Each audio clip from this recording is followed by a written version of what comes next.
Well, hello, everybody. We will get going shortly as soon as our presentation shows up. Um, I would introduce myself, but that's part of this. But if you are here for our virtual parent orientation for 2025, this is the right place for YMCA Camp Rogers. If you are looking for Mill Hollow, we will be doing that tomorrow night. Here we go. Ah, good. I'm glad everybody can hear me. Introductions. I am Jake Green. I am the director. I have been working at YMCA Camp Rogers since 2015. I've done just a little bit of everything. And if you see me look to my left, I have notes over there. So that is what I'm doing. But this is my third summer as director, and I'm looking forward to yet another great summer.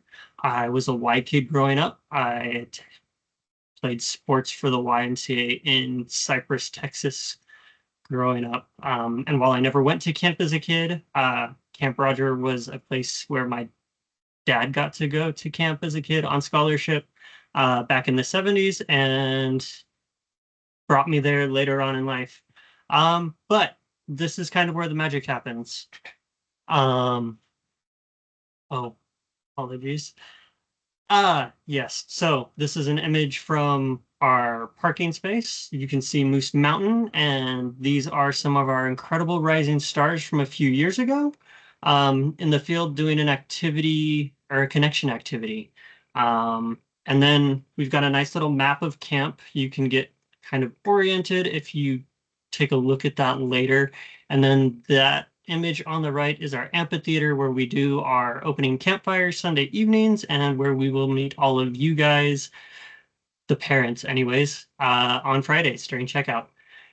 As far as trying to get to camp, the best way to get to camp is to head towards I-80 and then head east. You're going to follow it all the way to Park City, and then you're going to take the junction to US 40. Exit 4, but it'll be the second exit on your right. You're going to get off there and then continue heading east. You'll follow that road all the way to Camas, Utah. Cute little town. You'll see the food town. There's basically two stoplights. You'll come to the first one, hang a left. Come to the second one, hang a right. Oh, it's okay. After that, you will follow the road for just about 14 and a half miles before you get to a big turnoff. Once you get to that turnoff, you will come to a bridge. You'll cross the bridge and we'll get there. Moving right along, the slides are keeping me honest. The foundation of what we do at YMCA of Northern Utah is to provide our communities with experiences that enhance a healthy mind, body, and spirit while building strong kids, strong families, and communities, and we firmly believe that. At the core of what we do are the YMCA's 4 core values. Those are honesty, caring, respect, and responsibility. As far as what we're trying to do at camp, though, more specifically, our purpose is to provide all youth with a place where they can experience being their whole unique selves and provide challenges that develop self-belief. The goal then being to be that place where campers can experience a fun challenge by choice environment where they're supported by individuals who can keep them safe at all times. We do this with 3 things in mind. We take into calling them cornerstones. The first one is community, and that is basically what camp is doing, or the main goal of camp is to build community. And we do that by sharing common attitudes, goals, and accepting everybody else's differences. Growth, like I said, this is a challenge by choice environment, and we do that by providing personal or new and experiencing challenges for kids to experience in a relatively safe way. We'll get into that a little bit later. And then we also are looking to foster adaptability. You hear resilience thrown around a lot, but I am one of those people who would prefer if we never had to refer to anybody as being resilient ever again. So I've chosen adaptability. and our way of doing that at Camp Roger. Moving right along, we're going to look at the structure of the YMCA Camp Rogers team. We have what we call support staff, and those are basically our leadership team. That includes myself, our head counselors, our program directors, my assistant director, the kitchen manager, the equestrian director and their assistant, and then our health coordinator. The real people at camp who produce all of the magic, though, are our cabin leaders and specialists. They're the ones who are going to be working with your kids all day, every day. They are the true magicians of camp. I wish I could claim that was me, but I have stepped away from that position, that part of the magic. And then we have our facility support staff. These people include our maintenance assistants and our 2 kitchen assistants, and they just kind of keep camp running. We can move along. It was pretty well. You're probably wondering, how qualified are our staff? They go through several interviews, especially our international staff. They're interviewed by myself and then by the visa sponsor companies that we find them through. They also go through various background checks to get into those programs. We do references for our local staff. Everybody is fingerprinted and background checked. And then we do 2 weeks of staff training. So we do a very intense first week of like all of the policies and procedures, really the like meat of what it means to be a counselor at Camp Roger and all of the technicalities of that. We do some serious looks at like how to deal with the very heavy emotions sometimes that come up during camp. And then the second week, we kind of go through team building and are encouraging the counselors to just kind of get to know the schedule a little bit better. That's when they become true experts in what we do at Camp Roger. Some of the highlights from staff training that I talked about a little bit are, we can move along. The custodial care and child protection. We go over risk management and what that means at camp. And then, the being inclusive of everybody who shows up to camp so that nobody at our site ever feels left out or discouraged for being who they are. Camp is a space where they are where we believe people can be who they want to be and their true unique selves. And we focus on building core memories and strengthening those core values in our campers. Moving right along, some of the other things that I'm going to be talking about are our programs, what makes them different, unique, the communication schedule throughout this whole process, starting from just about a week before camp till during checkout, what you can expect check-in to look like, what you can expect from camp while your campers are in session, and then what departure from camp on Friday will look like, as well as a little bit of the packing list. So looking at our programs, the bulk of what we do is traditional camp. This is for kids age 8 to 15. Sorry, I didn't update that this year. But ages 8 to 14, this is for the kids who are coming from Sunday to Friday. They do very much everything that you think of when you think summer camp. Mini camp is our tester for those kids who can do a little bit more time away from home, but still aren't quite certain of the like 5-night, 6-day commitment that is traditional camp. And Little Rogers are for those who are feeling very brave and bold and can do just a night away from camp. Our leadership programs at YMCA Camp Roger, these are our Rising Stars, our LIT program, and our Counselor in Training program. LIT, for those of you who don't know, stands for Leaders in Training, is a progressive program intended to teach campers how to become counselors ultimately throughout the end of that program. The goal being we have kids who, love camp so much they want to work with us. But before camp you can expect communication roughly the week before you'll arrive. You'll get a email the Sunday before. We call it our welcome email. It contains information from everything about bus transportation to directions to camp that were earlier, and then a little bit of information about the Friday departure. The Thursday before you arrive, you'll get your check-in time email, and a little bit more information about what the check-in process will look like.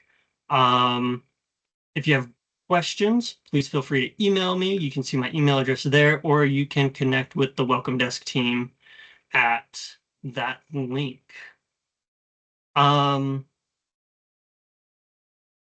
far as parent communication during the week, if you need help, you can email the Welcome Desk. They're very responsive. They can get in touch with me. Or if you need me, you can use my email address. I do have a work phone number. The way it works is not always super effective, and camp Wi-Fi does not always extend to where I am at. So it may be a little bit hit or miss, but you are more than welcome to give me a call and leave a voicemail and I'll get back to you. And then during the week, we will email you updates, and you can find social media posts on Facebook is the best place to see those. As far as communication to or from your camper, you can email your camper at camproger@ymcautah.com. We will print those off every day except Thursdays before lunch, and your campers will get those during just before that meal, and they'll be able to read those. As far as camper packages go, we will not be going to the post office in Camas anymore. So if you're going to be or wanting to have packages delivered to your campers, we suggest you bring those up on Sunday and leave them with either myself or another member of support staff. Just ask the counselors for one of those, and you will be directed to somebody who can take those from you, and will make sure your campers get them. Check-in. So Sundays is our check-in days, and these begin at 3:30 p.m. and they're assigned in like half-hour waves. That means check-in will end at 5. Basically, you're going to drive through camp. You'll come through our front gates. You'll meet somebody there. They'll give you a cabin assignment. You'll continue on. You'll check in with our health coordinator and our volunteer nurses. You'll stop at the cabin your kids are going to be assigned to, and you can stop, help them move into their cabin, and get everything ready. But the waves we were talking about, Aspen unit this year will be checking in at 4:30, or between 4:30 and 5. Our Soapstone unit will check in between 4 and 4:30, and Wasatch will arrive between 3:30 and 4. Don't worry too much about having those memorized. We will get those to you in those Thursday emails like we talked about.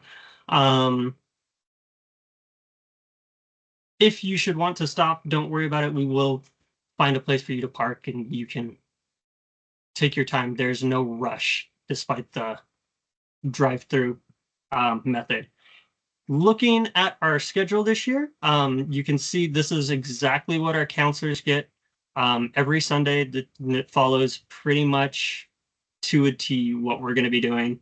The activities Monday and Tuesday are rotations. So our program directors have a schedule that cabins will rotate through. And then Wednesdays, we have what we call clinics, and these are for, or what campers have chosen.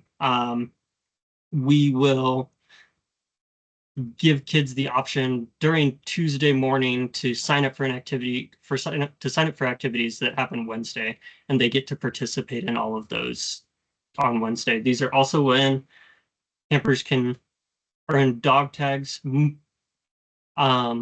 Taking a look at the next one, you'll see a little bit of what the activities can maintain or contain. So we'll do everything from nature activities to mountain biking to STEM, obviously archery, sports. Team building is a big thing at camp.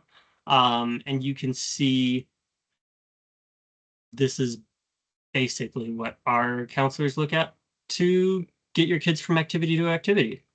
And then, like I mentioned, looking at our next slide, dog tags are a big part of camp.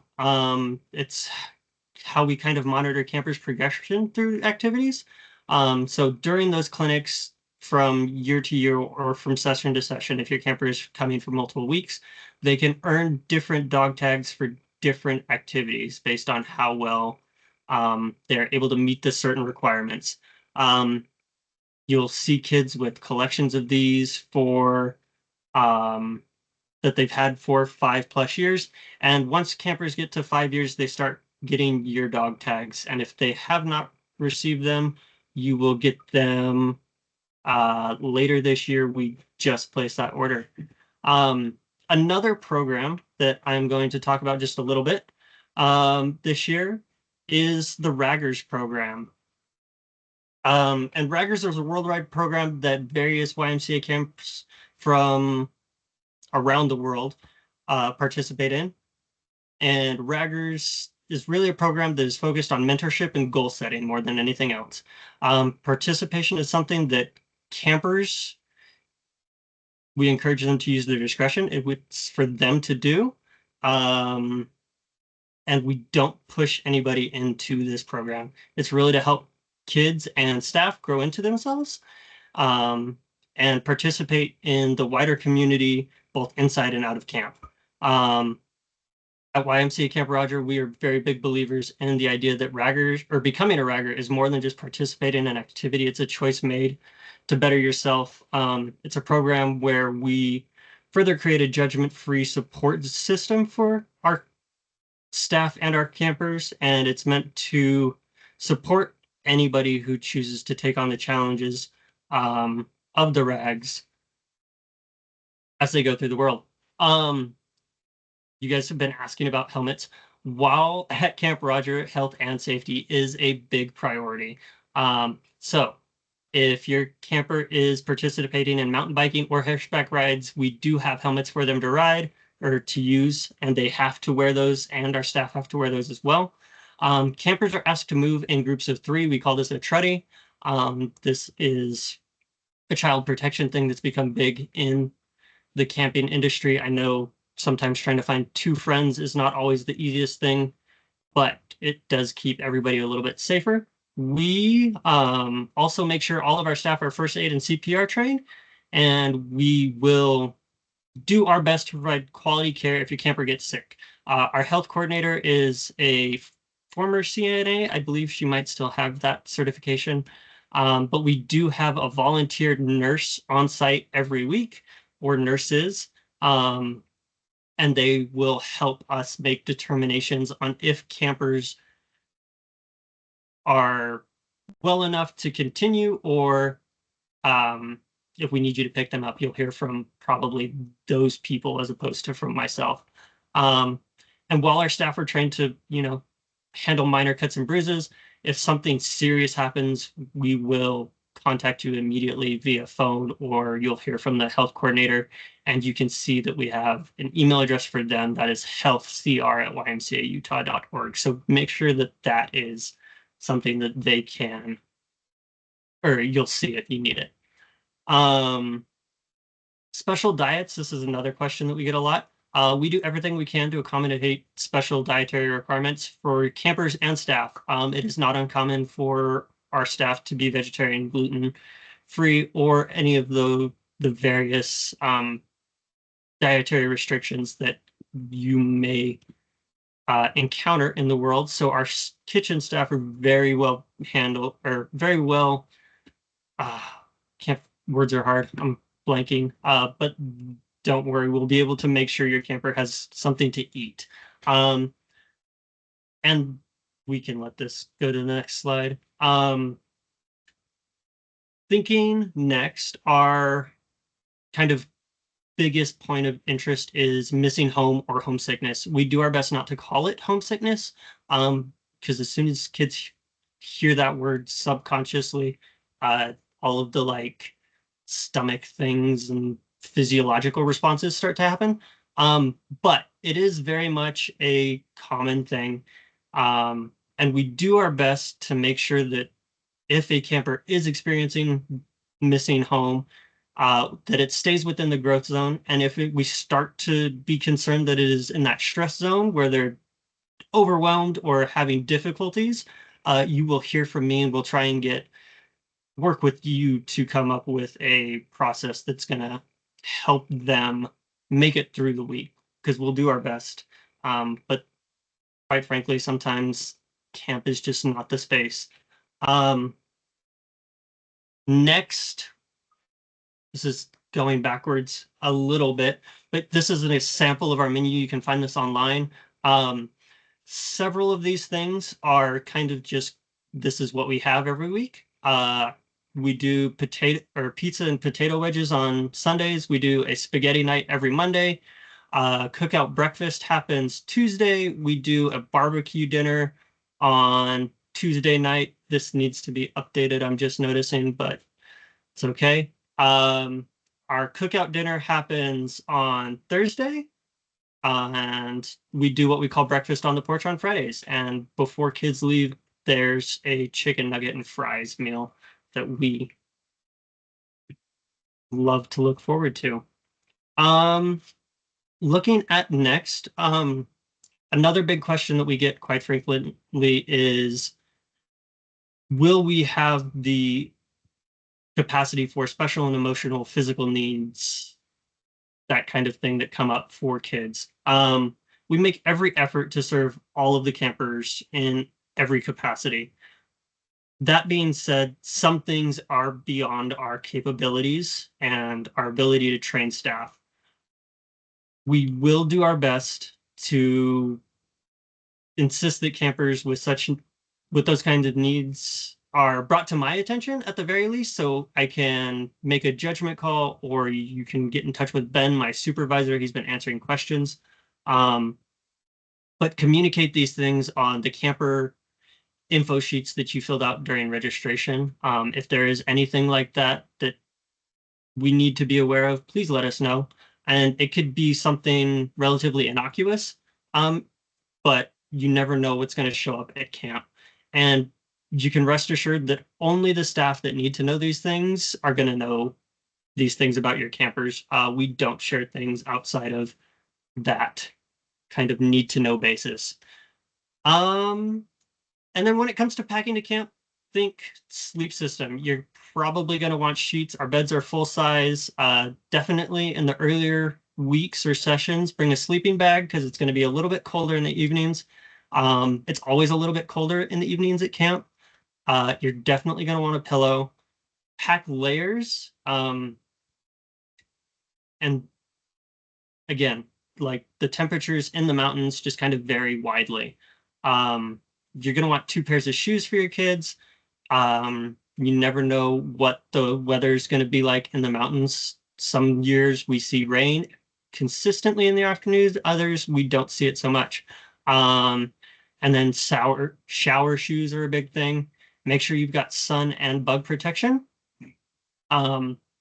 Being higher in elevation, it's definitely a need for sunscreen, and the mosquitoes are prevalent as much as we wish they weren't. Make sure also that you've got a water bottle. Again, being at elevation in the sun, you're going to want that.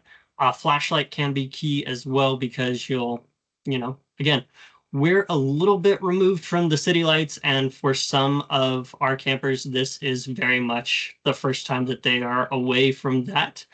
And being out in the woods at night can be scary.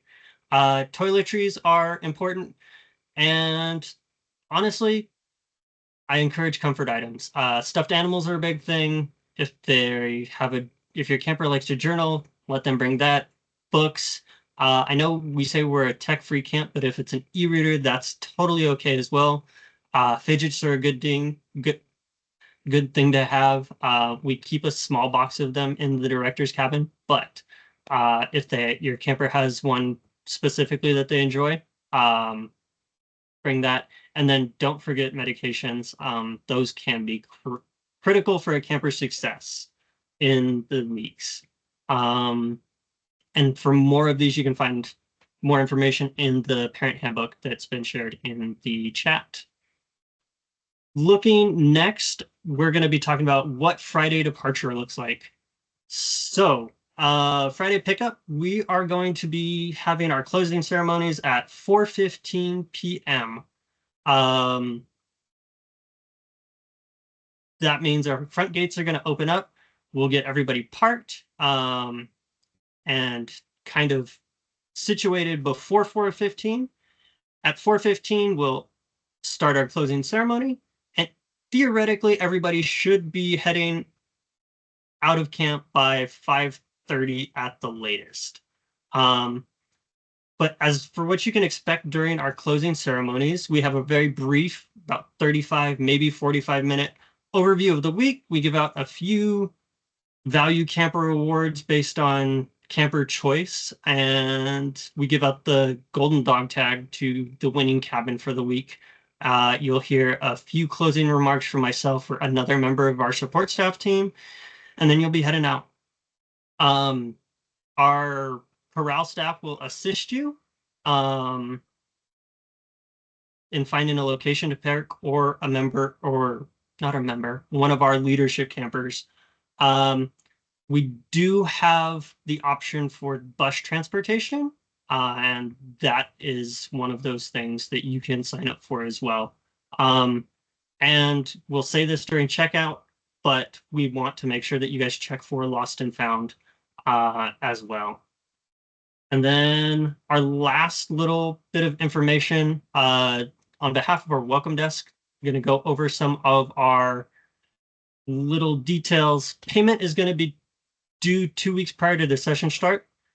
This is going to come out of whatever card is on file in our parent portal, and it will be auto paid. So you shouldn't have to worry about it. If that is something that comes up, you will hear from one of our teams on the welcome desk, or one of our individuals on the welcome desk. If you need to cancel for any reason, we ask that you do that 6 weeks prior to your session start date, and the deposit is non-refundable regardless. Refunds, credits, and prorates, those kinds of things are at my discretion, and we'll typically talk about that as well during the session. I see your question about bus transportation, and if they don't get to you in the chat, we will definitely talk about it. All of our payment details are signed at registration, so you sign these programs and waivers. If you need to double check them, you can look at those links, or you can contact the welcome desk to change any of the registration information and add authorized pickup, cabin requests, financial aid, and more. They are a great resource, and you can reach out to them at any time. And that is the end of the presentation. I feel like I sped through this, but here we are. You are welcome to reach out again to the welcome desk at these numbers, and you can reach me via email at jgreen@ymcautah.org. Jake, I'm gonna keep answering some of these, but the first one, could you just elaborate a little bit more on what weekend stayover looks like for kids from like camp ending on Friday till camp starting on Sunday? Yes, so weekend stayover is very unstructured. Um, Basically, we have staff who sign up for the weekend stayover. They will kind of gather all of those campers in the lodge. We will keep them entertained until all of our staff are doing a kind of closing the week meeting. We'll make food for them that evening, and basically it is quite a lot of camper choice based on activities. We will take them to the archery range if that's what they want to do. They'll probably get some time down at the horse corral, even if that's not something they've signed up for. We've had, corral staff be willing to take kids on rides during the weekend stayover. That's not a guarantee. It's just something that if someone is feeling magnanimous and is capable, will do. But yeah, that is kind of the weekends. It's a lot of movies. It's a lot of relaxing. We do laundry, or we can assist your campers in doing laundry. We have those facilities available. So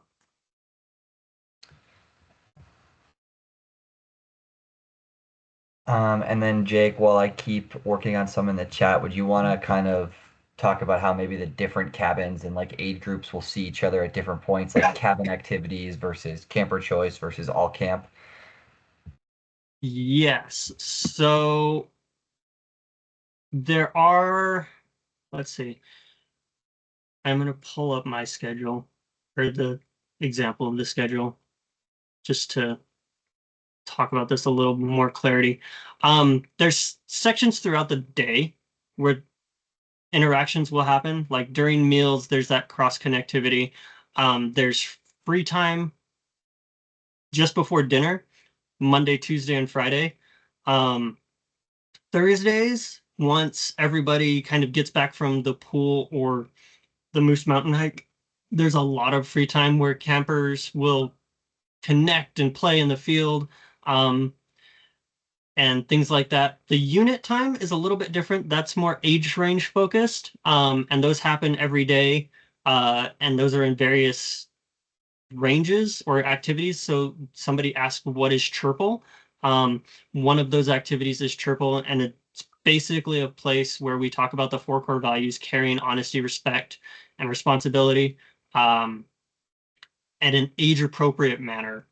So your camper will sit with other kids in their unit or together with all of camp, and we'll talk about those things and what that means to be caring, honesty, or caring, honest, respectful, and responsible at camp and outside of camp.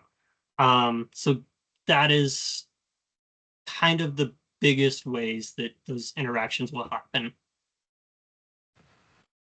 And then Jake, would you want to touch on what Thursday pool and Moose Mountain Day looks like? Yes. So Thursdays we actually share our facility with Park City Day Camp. They'll come up to camp, and all of YMCA Camp Rogers participants will leave. So we get on the buses that Park City uses to get up to camp, and we will take our Aspen unit and our Soapstone unit down to the pool, or Camas pool, because we do not have a waterfront that is accessible to us. We don't let kids swim in the river. It's just a safety hazard. And they'll go to the pool, and our older campers will hike what we call Moose Mountain. You saw images of that at the beginning of the slideshow. It's a fairly rigorous hike, so we require kids to be at least the age of 12 to go up there. And typically they're gone from 11 till about 3:30. Yeah, that is Thursday. Once everybody gets back from that, they'll come back. We will not be going to the pool on the 4th of July weekend because everybody will be leaving that day. Um, Sorry, I just saw that one pop up. But yeah, once everybody gets back from the pool or Moose Mountain, we make sure everybody gets showered. They have time to rest. Everybody usually takes a little bit of a nap before the rest of the day's activities. All right. Uh, And Jake, sorry, quick yes. question from the group. I know you mentioned our camping list and what to pack, but what are some things that maybe campers should not bring Uh, just to make sure so they have the best camp experience? one of the things that we encourage people not to bring is a lot of technology. Again, we do make accommodations. So if you have one of those things, you can ask about it. Send me an email. We'll make accommodations if necessary. But technology is usually just a fancy brick up at camp. There's no cell service. There's nothing like that. And then we ask that you don't bring snacks to camp. The reason for this, unless you have spoken with me, we don't necessarily have a lot of space to be keeping additional snacks in our kitchen storage, and then you don't want to invite, as we say at camp, critters into the cabin. Nobody wants a raccoon, a ground squirrel, mice kind of crawling through the cabin during the sessions. Um, so food is one of those things that if you do have or want to bring, make sure you've cleared with myself or the kitchen manager. Night lights, Not necessarily. You could bring them. There's only one outlet in our cabin, so it's not a whole lot there as well. As a former nightlight user, if someone does need a nightlight, we do have porch lights outside of the cabin. So we would always just be able to have that porch light on so light gets in through the window on the door. Yes. And then, sorry, I saw a question that was asking what measures are in place, and I can't see the rest of it, and I don't know how to bring it back up. But did you guys answer that one? No, I was typing it out, but since you saw it, the question was, um, I need to scroll to it. Apologies. Um, While you're looking for that, yes. bathrooms are not attached to the cabins. We have 2 bathhouses, a boys and a girls.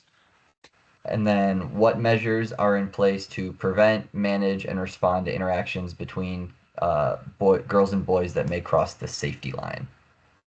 That's a great question. We do our best to make sure that campers are supervised at all times.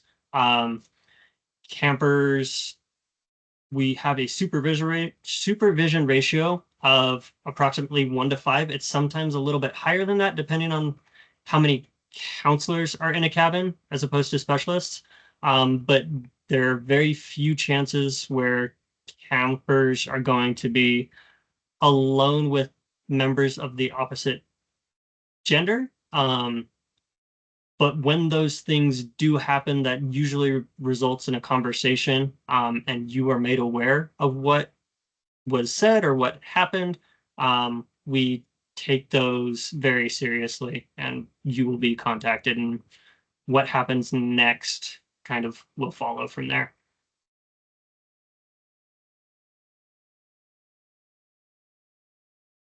Jake, we have a Yes. couple questions about our horse riding because there's 3 different levels of add-ons, and I'm sure some parents would like to know if they want to add just a horse ride or what they could get if they wanted to add that equestrian experience. Right. So like Chelsea said, we do have the 3 levels. The first is a one-time horse ride, and that is basically as it says. Your camper will go down during one activity block. They'll get on a horse, they'll go on a trail ride, they'll come back. Then we have what we call junior horsemanship. That is a program where they will spend 3 activities. So Monday, Tuesday, and Wednesday, they will spend one activity block down at the corral.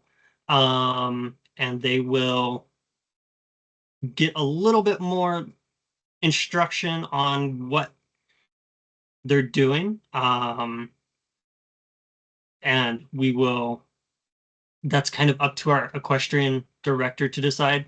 As much as I once was a horse child, I am not so active in that anymore. Our horsemanship or our horsemanship program, the last one, they do a little bit more. And we'd like to say that these 2 later programs go on trail rides every day. It's not always feasible, based on weather and other things. So we can't make that guarantee, but we do our best to get them between 2 and 3 trail rides. But that horsemanship will do um, arena lessons. They'll maybe get the chance to lope, and learn a little bit more as far as like actual horse care and tack and things like that.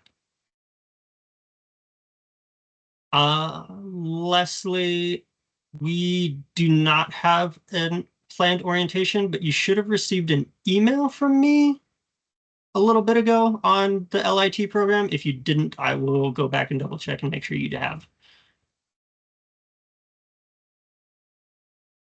And yes, Sarah, you can send an email to me about that. Um, that is for sure. Amy, yes, we will also be having an open house on June 7th. That is the last Saturday of our staff training. It'll be the first chance for you to meet our staff this year and their first chance to interact with the public. It happens between 10:30 or 10. I'm not sure off the top of my head. but we'll run until 1 o'clock, and we will also be serving lunch as well. Looks like there was a question.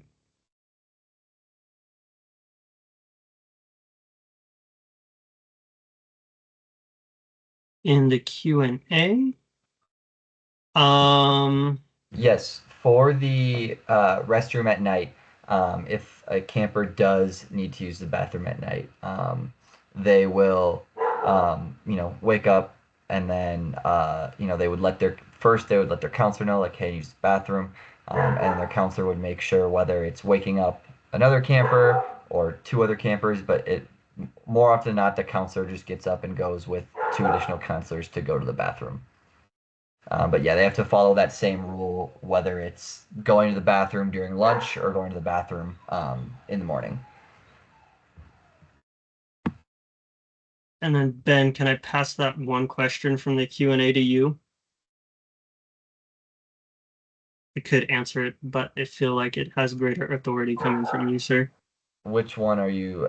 Which one? So in the Q&A section, somebody asked, would there be a situation in which a child of a gender not assigned at birth would be placed with the opposite gender? Oh, I missed that one. Apologies. No, you're good. So during our registration process, the registering guardian, they fill that information out. And so we will have campers based on the gender assigned in registration. And but that's not something that like is shared with anybody. And so campers are assigned to the cabin that they are registered for. And then from there we do have guidelines that we follow, just to make sure that everybody is safe and appropriately where they need to be.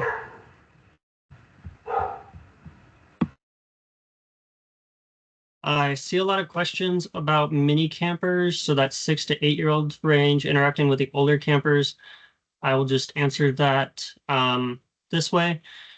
Yes, they will. Not during like the activity blocks, but they will have times during during like siesta time, free time, where they will see those as well. They'll be able to connect with each other. And if one of those younger campers is having a really hard time, we do make concessions. And like if there's a sibling that would help, they want to just talk, we'll make sure they connect. So you don't really have to worry about that too much. Let's see, yeah.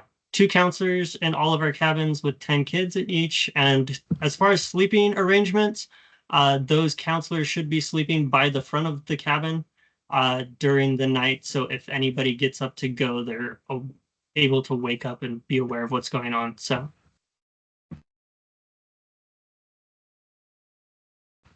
And then, of course, if we have missed any questions, please reach out to us with an email. We're always happy to email, talk on the phone. I'm scrolling through to try to make sure I didn't miss anything, but if we did, I do apologize. I mean, you still have time. If you threw one out there and you haven't heard the answer yet, you can throw it in the chat.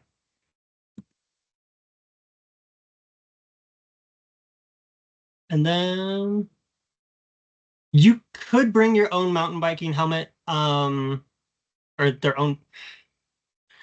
I wouldn't recommend bringing your own mountain bike. The issue there would be we don't have the designated space to hold it.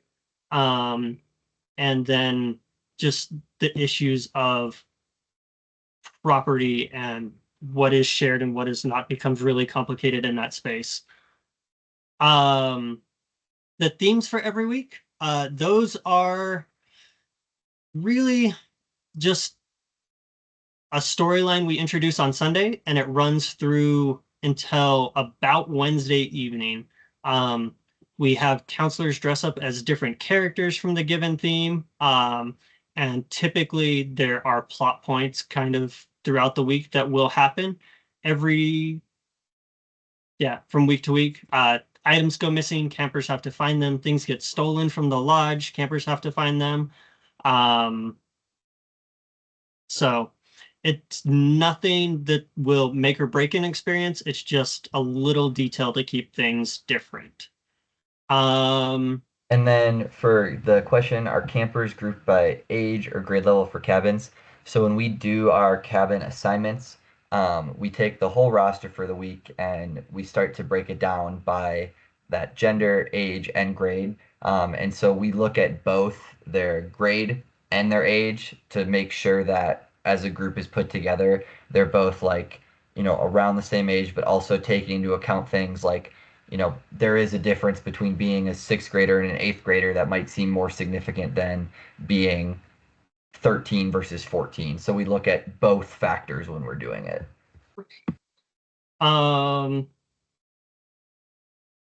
Hiking boots, yes. You never know what the weather's going to look like, honestly. There's been weeks where it, like I said, it will rain consistently about 1 o'clock in the evening, and having something that is a little bit more durable and waterproof is a good thing to have. As far as that picking your kids up on Wednesdays, you will receive an email about that. When checkout will be, when all of that information. It should typically be at about the same time, though, as our regular checkout. It's just on that Wednesday. Buddy system always at camp. That is just a rule that never changes. So you can rest assured that there's always going to be buddies. Yes, our counselors can help braid long hair. We do our best to make sure that our campers shower at least 3 times a week. That does not mean they're showering every day, though. Part of the fun of camp is a little bit of getting dirty, but we don't. And I will add to the shower question. One, of course, if at any point anyone needs a shower, we will make sure they get a shower. And we are on a shared water spring with the other sites in the area, so we do have to be environmentally conscious about our water usage and really try to balance that line between the need and also the need of individuals with water usage and the needs of a whole to make sure that we're using enough water so that campers in the first week have the same amount of water, or campers in the eighth week still have the same amount of water as the campers in the first week. Right. Also, if you hear your kids telling you when you pick them up they only took a 3-minute shower, that is a clever lie we tell kids so they shower quicker. Every kid gets at least 5 minutes or a little bit longer in the shower, so there's no such thing as a 3-minute shower at camp. And then for sleeping gear, it's a and slash or. Some people, when I went to camp as a kid, I packed for myself. Whether that was a good idea or not, I'm still not sure, but I usually just had a pillow and a sleeping bag. Some people like to bring a sheet, a pillow, a blanket, and a sleeping bag. Some people just want a sheet and a blanket. It really is kind of to the comfort of the camper. The nice thing about bringing a sheet, a blanket, and a sleeping bag is you do have kind of flexibility for the temperature. You have some, because some nights it may be colder, some nights it may not be, so you kind of have some different options.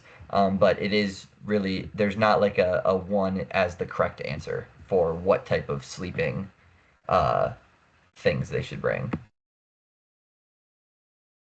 Right. You really just want to go for what is going to be the most comfortable.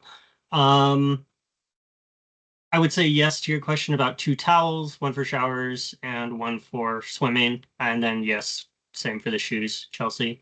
Um, but yeah.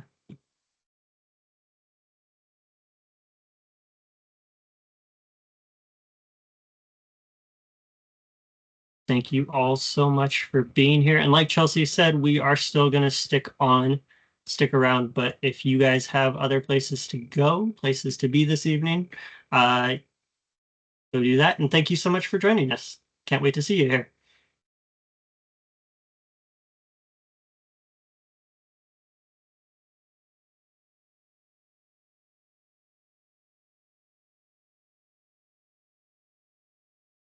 Yes, do you have a question?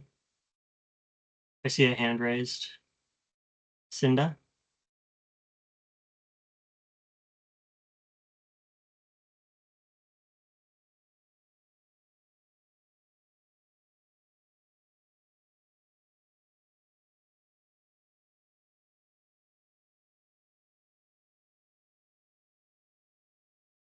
Yes, no.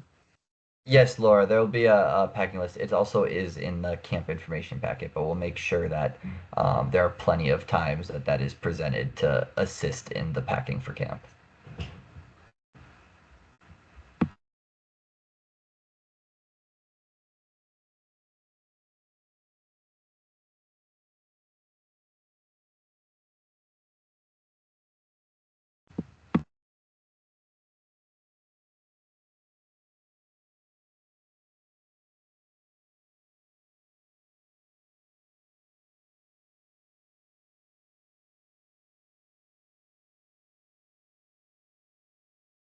All right, we got a few more final questions Oh. about group activities.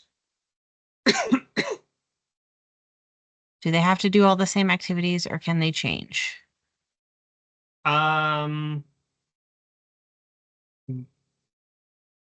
I might need a little more information on that one. Okay. Allison, do you want to maybe clarify a little bit and see if we can get more to answer your question? In the meantime, any precautions if they encounter a wild animal? We will have a training with our staff on what to do if a wild animal is on site, and we will go over this on a week by week basis based on what we hear from the Forest Service as well. But you can rest assured that they will be in good hands from anything to, you know, moose to deer to ground squirrels, etc.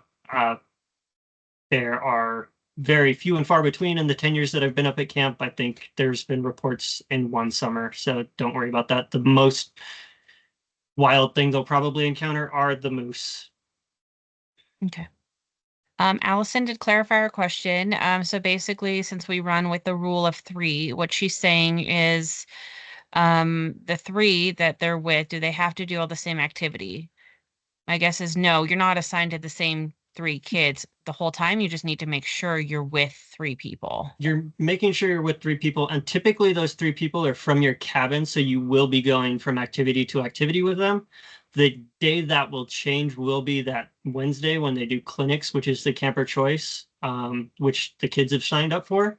And then they'll choose three buddies from whatever activity they're in. But that does not mean that it's going to be three people from their cabin. All right, Uh, got a couple questions about horse riding add-ons, which is one of my favorites. If somebody chooses to do that while they are at camp, what does that look like? Or we're only doing crew registration? so that will depend on the what program you're looking at. Sorry, and what session it is. There are there's capacities for each of those just to make sure that everybody is safe down at the corral. And it will really depend on what that looks like based on week to week. So there have been situations where we're able to fit kids in, and then there are times where we just can't. So I will do my best, but I can make no guarantees. I leave a lot of those choices up to the discretion of our equestrian director, who is primarily in charge of the safety down there.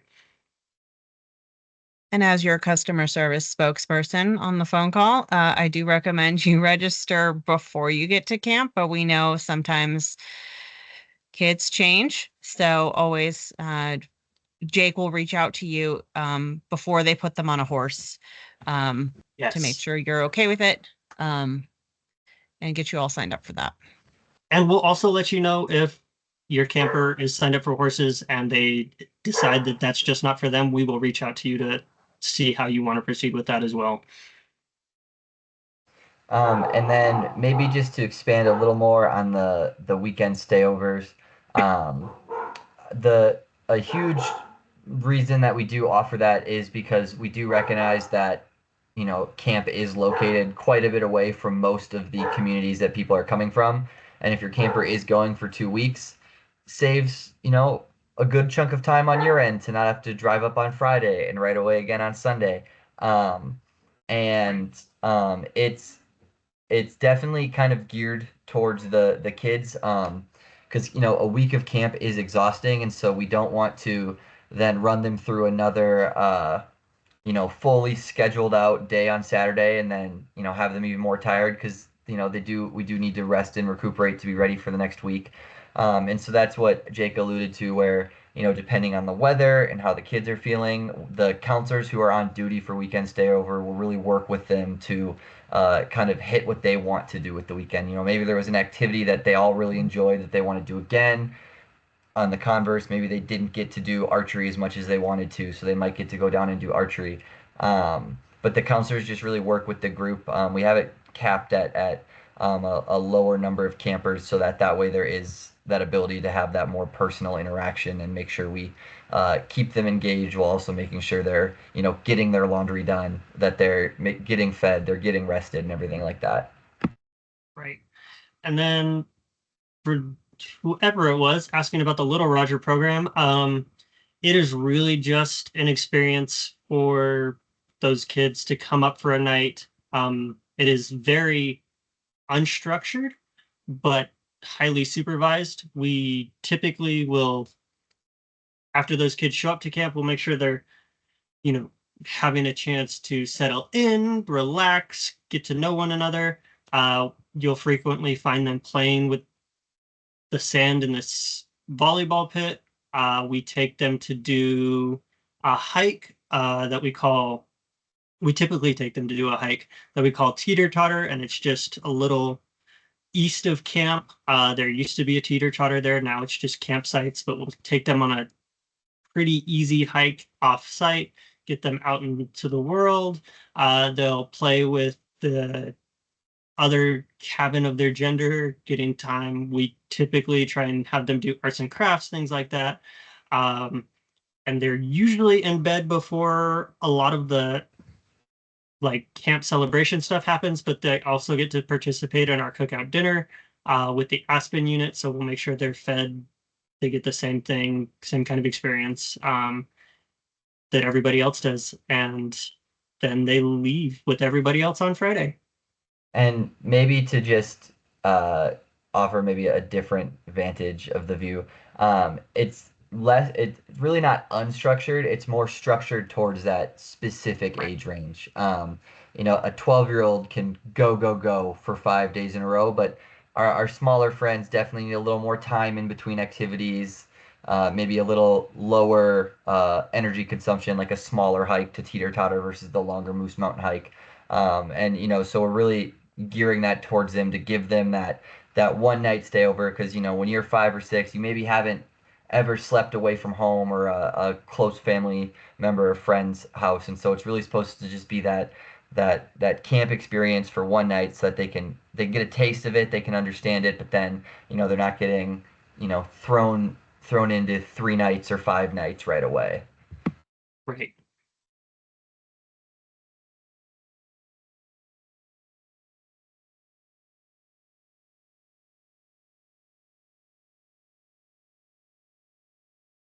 Yeah, no, unstructured was poor term, but it is very much a different kind of structure than the rest of camp. And they're everybody's favorite campers. They are usually always the cutest kids on camp.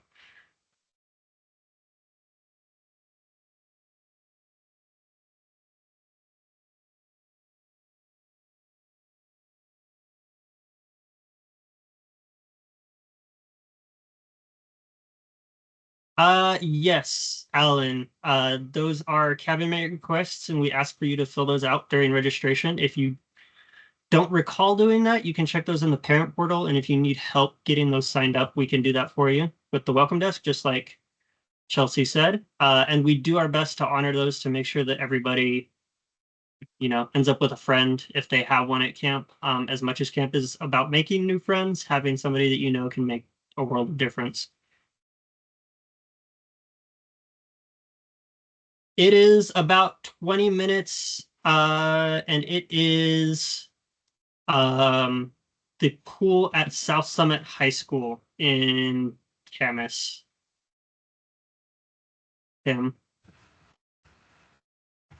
And it is a standard bus, so there's not seatbelts. It's bus seating. It's a yellow school bus like they would get picked up on to go to and from school. Right. Sorry, I missed that part. I was looking at it and knew I'd missed something.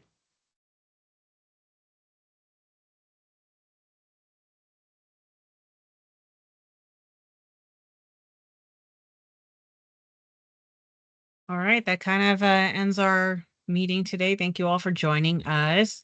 This recording will be wrapped up and posted sometime within the next week and linked on any letters. I'm going to go ahead and end the event, and thank you all for joining. We'll see Yes, y'all at thank you, camp. guys.